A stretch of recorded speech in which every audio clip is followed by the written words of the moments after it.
యువ దర్శకుడు ప్రశాంత్ వర్మ గురించి చెప్పాల్సింది ఏముంది? ఫస్ట్ సినిమాతో అనిపించాడు. ఓహో, భలే కొత్త కుర్రాడు తెలుగు సినిమా ఇండస్ట్రీలోకి అడుగుపెట్టాడే అనుకున్నాం. తదుపరి సీనియర్ నటుడు రాజశేఖర్తో కల్కి అనే పోలీస్ సినిమా తీసి రాజశేఖర్కి మంచి హిట్ ఇచ్చాడు, చాలా డిఫరెంట్ టేకింగ్తో. ఇక నెక్స్ట్ జాంబిరెడ్డి అని, అమ్మో దెయ్యాలలో సపరేట్ దెయ్యాలుంటాయి, వాళ్ళు ఇంకొకరిని కొరికితే వాళ్ళు కూడా దెయ్యాలైపోతారు. అమ్మో తేజ సజ్జా హీరోగా భలేగా చేశాడు. ఇక నెక్స్ట్ డైరెక్ట్ ఇండస్ట్రీ హిట్ కొట్టాడు హనుమాన్తో. ఆ సినిమాతో సినిమా పెద్దల దృష్టిలో కూడా పడ్డాడులేండి. కాబట్టి ఇప్పుడు ఆయన లిస్టు మామూలుగా లేదు.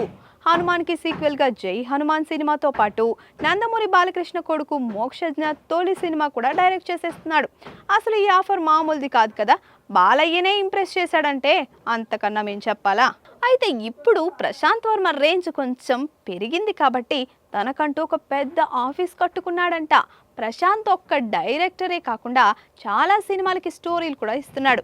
అలానే విఎఫ్ఎక్స్ మీద కూడా పట్టుంది. సో తన ఆఫీస్లో అన్ని విభాగాలు ఉండాలని కొంచెం డిజైనర్ పద్ధతిలో కట్టించుకుంటున్నాడని టాక్. కాచిగూడ ప్రాంతంలో అగ్రశ్రేణి ఆర్కిటెక్ట్ల పర్యవేక్షణలో పెద్ద భవనం సిద్ధమవుతున్నట్లు సమాచారం. ప్రపంచ స్థాయి సౌకర్యాలతో రచయితలు, విఎఫ్ఎక్స్ నిపుణులు ఒకే కప్పు క్రింద పనిచేసే విధంగా ప్లానింగ్ చేశాడు. నందమూరి మోక్షజ్ఞ తొలి చిత్రం పనులను ప్రశాంత్ వర్మ ప్రారంభించాల్సి ఉంది. అయితే సినిమా ప్రారంభించడంలో కాస్త ఆలస్యం జరుగుతోంది కాబట్టి ఇది కాకుండా అతను హనుమాన్కి సీక్వెల్ జై హనుమాన్ సినిమా పనులు కూడా చేసేస్తున్నాడు. ఆయన పర్యవేక్షణలో మరికొన్ని ప్రాజెక్టులు కూడా జరుగుతున్నాయి. మొత్తానికి Prashanth Varma king size office కూడా పెద్ద న్యూస్ అయింది తెలుసా.